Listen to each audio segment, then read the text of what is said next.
We are back with another episode of Zips Nation Insider, our 50th episode. I can't believe we've done 50 of these already. And of course, I'm kind of a milestone. It was only fitting that we have Coach John Groce from the Zips men's basketball team.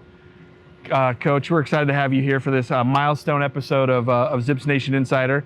This isn't your first time, as I said just a second ago, been on before, but I feel like I still have some new questions for you. It's not awesome. We're not rehashing anything. We got some new questions. The cool thing is with the 50th episode, as we're airing this, today's my wife's 50th birthday. Got to celebrate that. And so we're celebrating that right now as well. So the timing's immaculate. Perfect. And we did this. This is all, we planned this out, right? This isn't all coincidence. This is no coincidence. Absolutely. It was strategitic. We talked about this a month ago. We figured, what was going to happen? 2 years in the making. Yeah. Exactly. Well, Coach, before we jump into this season, the season that we're in, I do want to put a bow, pardon the pun, it is the holiday season, put a little bow on some things from last season, and then also talk a little bit about the off season. But from a last season perspective, I was wondering if you may have done something you've never done before last season, and that's coach your son, Connor. I don't know him growing up and you with your roles. I'm curious to talk about, was this your first time last season coaching him on a regular basis? No, I've been really blessed. In fact, it's interesting. I was telling our staff, if you ever get a chance to coach your kids, do it. You'll never regret it. And it was awesome having him on the team to answer the question. And obviously, and I've said this before, going through what I went through with my father who passed from cancer in May of 2024, I think it made me appreciate it, Jacob, even more so. I can imagine. To have him with us, and obviously his growth and development as a student, person, and player over the year he's been with us has been extremely cool. Yeah. And to have him around on a daily basis and just to see him, I think I definitely do not take that for granted. Yeah, what a cool opportunity to be able to see him, that development, but also just be part of some of the successes that you had last season. It was a great season last year, and to have him kind of front row with you with that was probably a memorable experience. Definitely so. So speaking of last season, the MAC championship, I have said this before, matter of fact, when we had Amani on here a month ago, that was my favorite live sporting event that I've ever been to. Oh, wow. You did some good ones too, right? Yeah, absolutely. Ken Griffey Jr.'s 8th home run in a row. I grew up in Seattle, so that's probably number 2. Yeah. That's probably number 2. But the fact that what was on the line, what it took to get to that point, right? You needed the entire clock of the game to get to the end. Sure. I'm just curious from, 9 months removed from that, what do you remember from that game of it was just so emotional as a fan. What was your take on that? Honestly, I respect the question, but I haven't thought about that particular game in a long time. Sure. Because we kind of graduated from that and we moved on. That makes sense. I guess maybe thankful and grateful for the opportunity to represent Akron. Thankful and blessed to be with that group of guys doing what we love to do and having an opportunity to compete on that stage, and then being able to make enough plays to beat a really, really good and hot Miami team at that time are certainly some of the things that, I remember from that experience, being able to cherish it with my son, as you mentioned.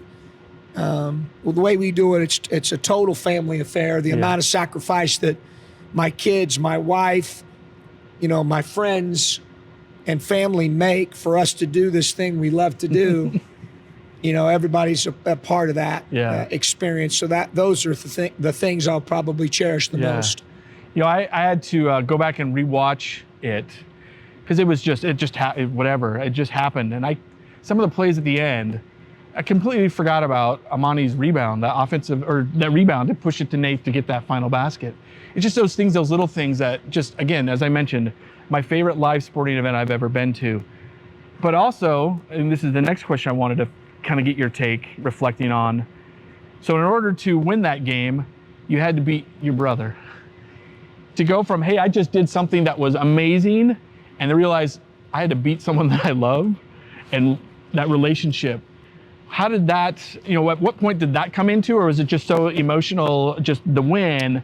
Or how was that kind of dynamic of the fact that I had this crazy, awesome experience, at the expense, quote unquote, of someone that you know, even more outside of just the coaching fraternity? Yeah, no, it's challenging. You know, I would say this, obviously, you know, we're the only two coaches that I'm aware of at the Division I level that coach in the same league. Yeah.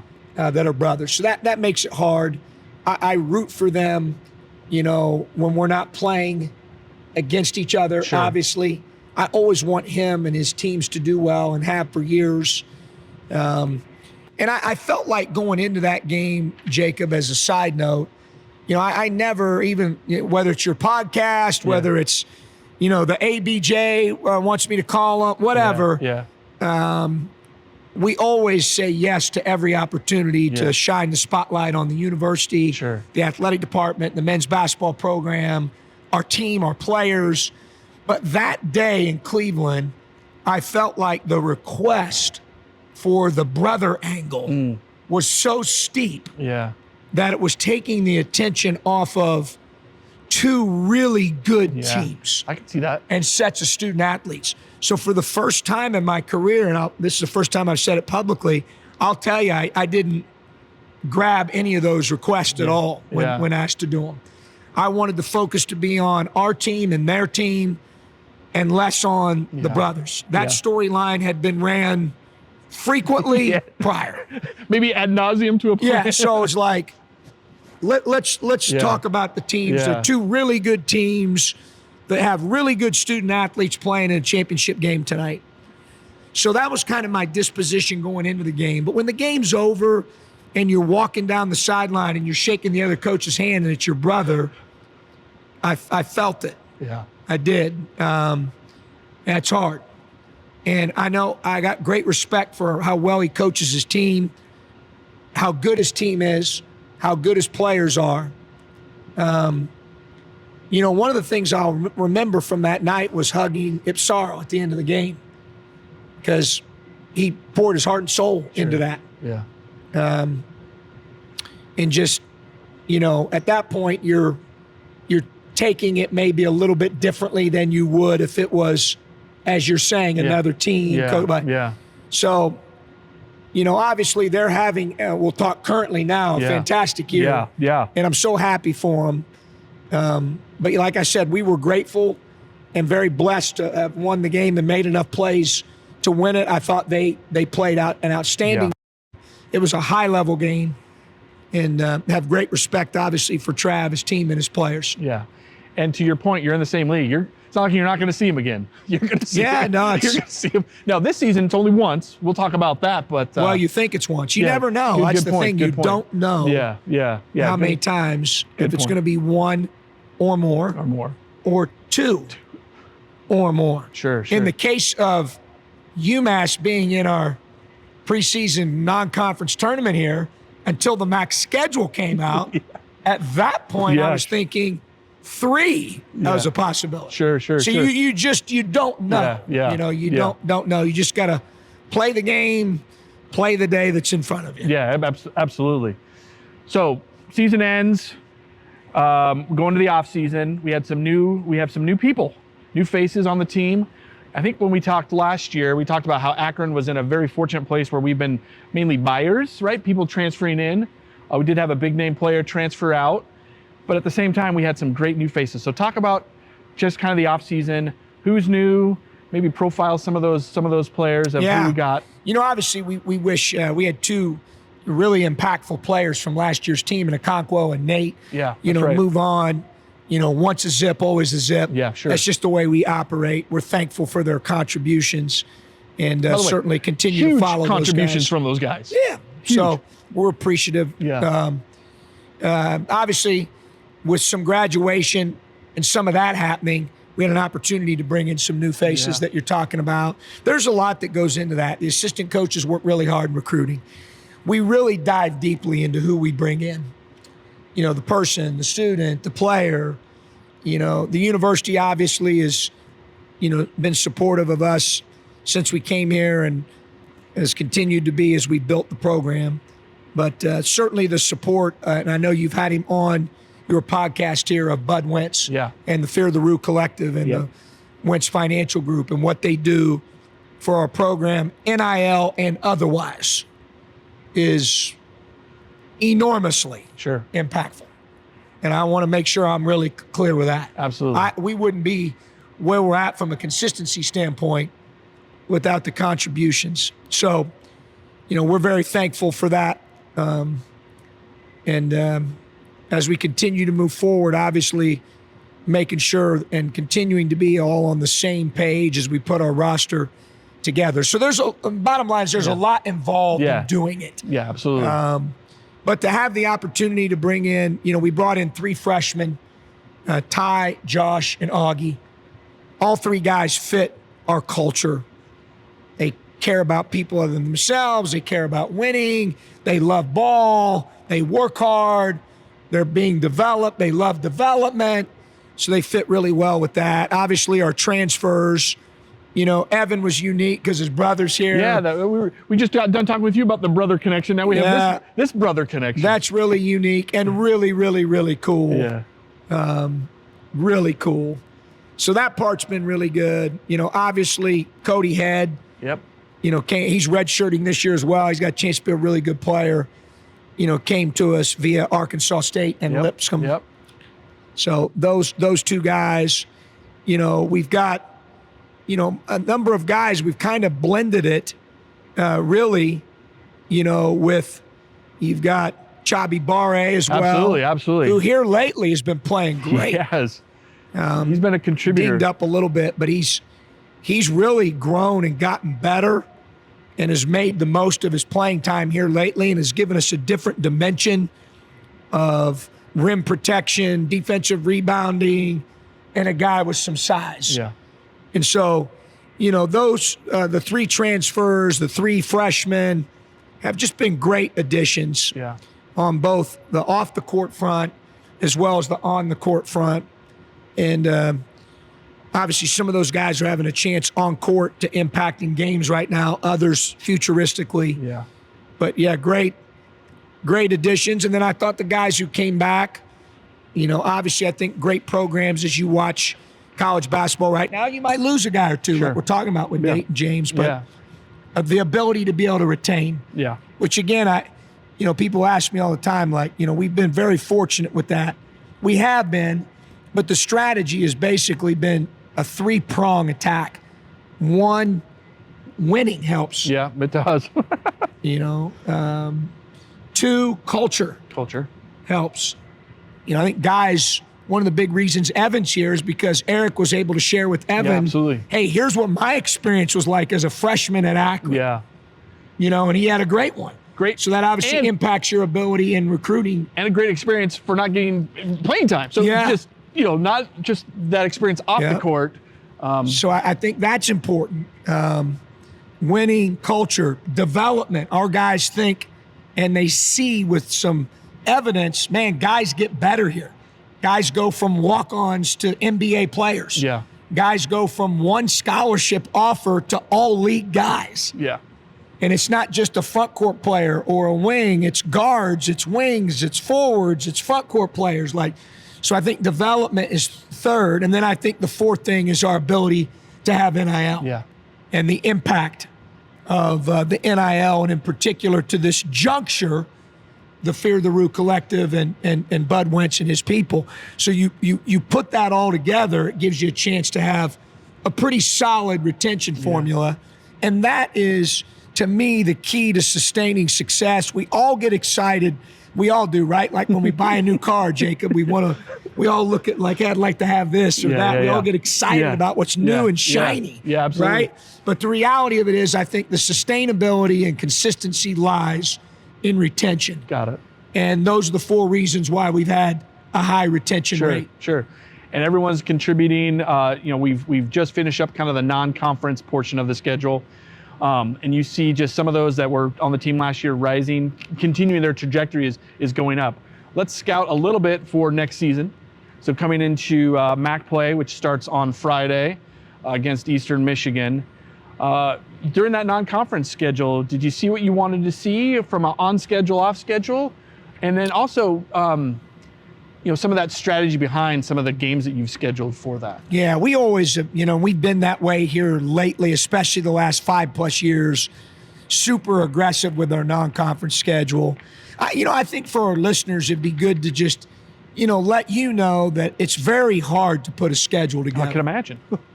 Especially a team that is dynamic that maybe people don't want to play. It's really hard to get, and my coaching colleague, Chris Caputo, who's the head coach at George Washington, addressed this in a press conference very poignantly. And the reality of it is scheduling and the net rating and the way the environment shifted in college basketball, selection of tournament participants is all slanted towards the powerful. Sure. It is. Let's call it what it is. Okay? It's in the eyeballs. It's a so TV you're show. fighting that, and that makes it challenging to put a schedule together. We're trying to be aggressive. Thankful for the opportunity this year to play at Purdue. Really appreciate Matt Painter giving us that opportunity. The chance the university supported our endeavors to play both in Vegas and the Virgin Islands against quality opponents. 2 of those 4 games were against quad 2s. Yeah. We have a hard time getting those in Yale and Murray State, and 2 other quality opponents in Iona, who's having a great year, and Evansville. So, we're thankful for that support to be able to put, and we invest in the schedule. That's also a part of it. But it's challenging to put together the schedule. And fortunately or unfortunately, we've won a couple here at the Jar. Yeah. And so that makes people not want to play at the Jar. So it's challenging. Give Dustin a lot of credit. Give our administration a lot of credit. The athletic directors I've had, Matt Pottorff, who I'm working with directly now, they get it. Yeah. And so they help with scheduling. They understand we need to be aggressive. We get creative. We're always looking for new ideas to try to enhance it. And I really appreciate everybody's disposition towards it. Our hard work and efforts applied to that area of our program, in particular by Dustin Ford and previously Dustin and John Eakey. Because scheduling, like, you have to do it every day. It's like shaving, or we all start to look like you, Jacob. We grow the beard, or like our guy Welker here, who's offset. So like you have to do it every day. Yeah. And it's time consuming. Takes a lot of effort, and so I'm very appreciative of our approach to it. From those games, that effort that put in, do you feel like it gave you what you need to do to move into MAC play? Yeah, for sure. Okay. We challenged ourselves. I mean, playing at Purdue, I think they've got a chance there. I'm not trying to put pressure on Matt, who's a friend, but you watch their team, they're a national championship contender, in my opinion. Sure. You watch Yale, they've got 1 loss. The Lord blesses them with health. I wouldn't be surprised if they win the Ivy. Murray State, obviously, first-year head coach Ryan Miller's doing a great job. They're loaded up. They're a quad 2 game. They go 11 deep. They hit the portal strong, and they have very strong NIL commitment there. And so they've got some dudes. Yeah. And so I thought, our ability to play the different styles also and different types of opponents. You take Tulane on the road. Ron Hunter, 30 years of experience playing this matchup zone that no one wants to play against. And to be able to prepare for that and go get a road win in New Orleans against a quality opponent was huge. So I do, Jacob. I think those things are, that's good. We'll see. Obviously, we got a long way to go. Our offense is national level elite. Our defense stinks right now and has got to get better. So, we'll see where it takes us. See. So Friday we got Eastern Michigan here. Looking at some other games in the MAC schedule. January 3rd, Saturday at Oxford at Miami. Only time you're playing them again in the regular season. And then obviously we have Kent State here, the first game of the 2-game series. Those are games I think most fans are probably circling on their calendar. I was curious, you talked about a little bit about playing here in the Jar. I don't want to go into streaks and the number of wins in a row. We've talked about superstitions. That's one of my superstitions. Yeah, stay away from talk about one game at a time. Well, let's talk general. Why is it so hard to play here for opposing teams? Yeah, obviously I think first we've got good players and had some good teams. And then I will say this, the change by my previous athletic director to put all the students here in one section. Behind When us, I yeah, you first gotta got see. here, Jacob, they were good, but they were all over the place. Yeah. So they weren't as impactful and loud and dynamic. I thought that change has been huge. You know, as you can tell, my voice gets scraggly as a coach. So I love the new idea by Andrew, Dr. Goodrich, and the crew of, with the help of Wentz. We've moved the courtside club down to our end and the band to the other end. I love the band. They're awesome. I love dapping them up after the game and before games. Sure. But I prefer for them to be blowing those loud trumpets into the opponent's bench during timeouts rather than ours when I'm drawing up a play or need to talk to our team. So that change has been good. And again, I think it just shows, and I've always said this, I love being at places that wake up every day and say, how do we get better? Yeah. How do we make the environment better? How do we make the arena better? You know, how do we make our team better? How do we make the game day experience better? How do we improve our players in the offseason better? We're wired that way. That's who we are. That's that development piece that I think players are attracted to. Coaches, we don't coach any differently. I expect to be a better coach the next year than I was the previous year. Yeah. If the only reason I wouldn't be is if I didn't work at it. Yeah. You know, you got another year's experience. You've had more time to watch film. You've had more time to grow, go to clinics, talk to other coaches. How do we get better? And so I think that lives and breathes inside our culture, improvement. How do we grow? Yeah. And that's a big deal. But I mean, I think a lot of those things are the reason why the Jar is a hard place to play. Yeah. Well, and the proof is in the record. I mean, it is a definitely difficult place to play. Teams, to your point earlier, a little bit apprehensive to come in here sometimes, especially if they want to get those preseason or at least pre-conference play wins. So, Coach, it is on the cusp of Christmas. We're in the holiday season. What are some of the Groce family holiday traditions? What are some of the things you guys like to do? Great question. Do for the holidays? Well, first of all, and certainly respectful of everyone's religious beliefs, I am. We always say that the greatest gift God gave us is the gift to choose. You know, everybody has a right to choose. Agency is a good. But the first thing for us is Christmas starts for us with our Lord and Savior Jesus Christ. For us, that's our choice. Everybody has a choice. Sure. So he is the reason for the season in our families in terms of what we believe. Yeah. And so that's number one. We always go to church and do that pre-Christmas service. We always eat out on that day, on Christmas Eve. And that varies. Sometimes we've eaten at home. Sometimes we've eaten at Portage Country Club does a great job. Sometimes we've eaten at other restaurants and patronized them. And the Christmas Story Chinese restaurant, you ever? No, I've seen that movie. I love that movie. But so that's a tradition. We always eat a meal together on Christmas Eve. I always read 'Twas the Night Before Christmas. Okay. A little bit like you see in our favorite Christmas movie, Christmas Vacation with Chevy Chase. Okay. My wife has bought me T-shirts with quotes from that movie. We love Uncle Eddie. Okay. We think he makes the movie.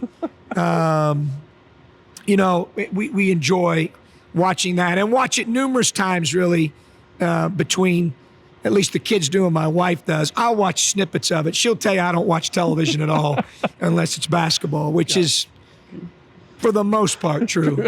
So we enjoy that, Christmas Vacation. Okay. We enjoy Christmas Eve, the dinner, going to church service at Christ Community Chapel. They do an awesome job. So those are some of our sounds great. You know, some of our traditions. We wake up early on Christmas. Okay. Yeah, we open gifts in the morning. We finally got to the point where my daughter knows. I'm not going to say what that is because we might have kids. Appreciate that. As I have some youngins at home. So it's you know, so that part I miss those you know, those days. Sure, but we cherish those as well. Sure. All right, so I want to get into, we've asked you about hometown pizza. We've asked you that before. So I want to mix it up a little bit. So if you have a recruit coming to town and you're going to take him to get an experience of Akron, where are you taking a recruit here in town to eat? That's a great And question. It doesn't have to be pizza, by the way. Does not have to be pizza. Well, first of all, I would say this. There's a lot of great places to eat in Akron. We're super blessed. Oh, my gosh. Like, beyond belief. But, the 3 cornerstone ones we have, and we do use them some in recruiting, but mostly it's like business luncheons, business dinners, maybe meeting with alums or whatever. Our guys eat every game day that's a 7 o'clock tip or later at Akron Family Restaurant. Akron Family, okay. Where if you're an Akronite, you'll see several, Akron natives Sure. there. That's the place to go. And they do a great job. I take the seniors class every year when we have Saturday MAC home games. The Fridays, we always go to Diamond Deli. Okay. And see Chuck and Chad and Brett. And those guys do an awesome job with the sandwiches. And then Diamond Grill. Diamond Grill. That's owned by the Stack family, does an awesome job there. And there are others, but those are probably the 3 we patronize. Those are pillars of the Akron community. They are, yeah. I've seen you at Diamond Deli. I know Diamond Deli is a place. What's your order at Diamond Deli? I used to do Chelsea's, which was chicken salad. They take really good care of me. They have bacon on it. The chicken salad there's awesome. I think the bread's what makes the sandwiches. It's even better. And obviously the environment there with Chad and Brett, Chuck, and all the guys is outstanding. Awesome. But I've changed. You've changed a little bit, yeah. Uh-oh. To the old bald head. Okay. I don't know why.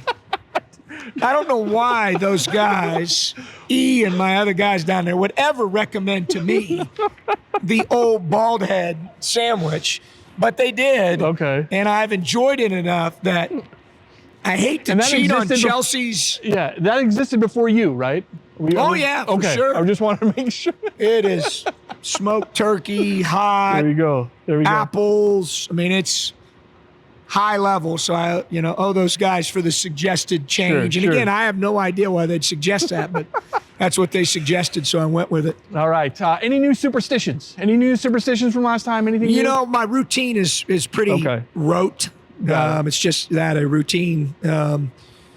I would say the biggest one is on game days. I eat breakfast with my wife at Vicious Biscuit. Oh, okay. In Fairlawn. I love the gravy train, smacking over medium egg on top. And my guy, Carl Albright, they're corporate sponsors now. We're so appreciative of that relationship. Yeah.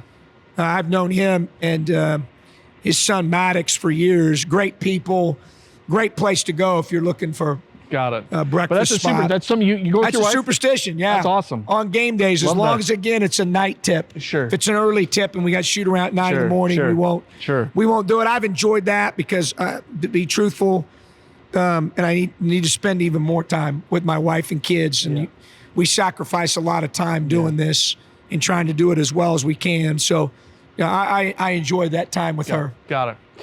All right, Coach, we're here with Coach John Groce of the Zips men's basketball team. This is our rapid fire segment. So the first thing, and this is a Christmas specific, again, rapid fire. So the first thing that pops into your brain, real tree or artificial tree? 50-50. I like going to get the real tree. When my wife tells me we're doing the artificial trees, I hate to admit it, but the first thing I'm thinking is we won't be dragging out the real tree after Christmas and throwing it wherever, or needles and it's probably selfish on my part. I love the smell of the new tree. I love the lack of maintenance of the artificial tree. So that one's a kind of there's good logic to that. That's a 50-50 one. That is a sound strategy. Okay, white lights or colored lights? Colored. Okay. Eggnog or hot chocolate? Hot chocolate. Hot chocolate. Opening presents on Christmas Eve or Christmas morning? I think we little talked about that a second ago. Christmas morning. Christmas morning. Go-to Christmas song you don't get tired of hearing over and over? It's a great question. Man, that's a tough one because I love all the Christmas hymns that are Sure. that are sung at, I'd say, Oh Holy Night. Oh, great one. Great My one. pastor, when I grew up, Harlan Kincaid, used to sing it, and it would literally make the hair on my body stand up. And every time I hear it, I think of him. And that song means a lot to me. I like that one. Best Christmas gift you've given your family. My wife would tell you it's a win before Christmas.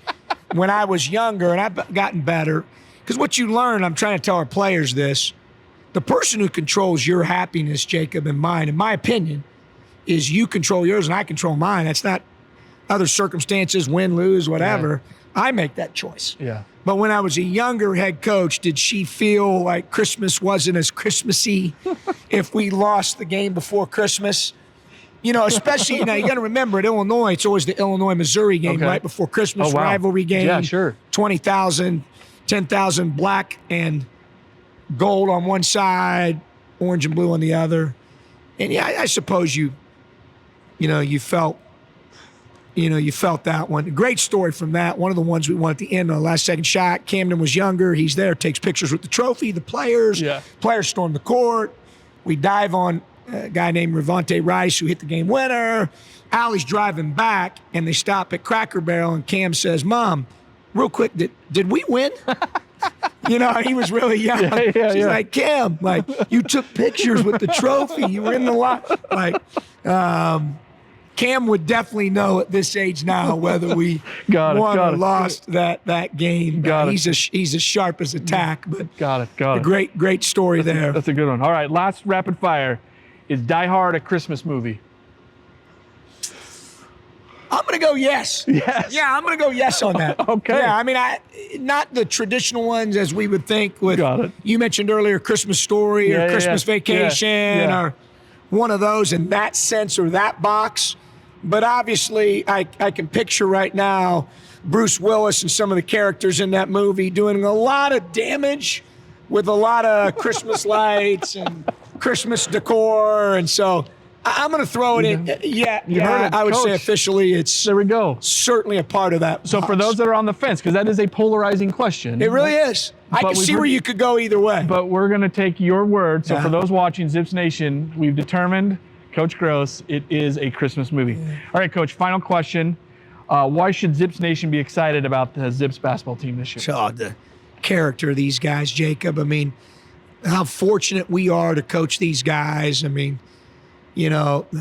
just the type of people they are, how they treat other people, how they are on campus, the way they respond to coaching, their care factor, is just a real blessing to coach these guys and a team that our community and the university should be proud of because they play hard, they play together.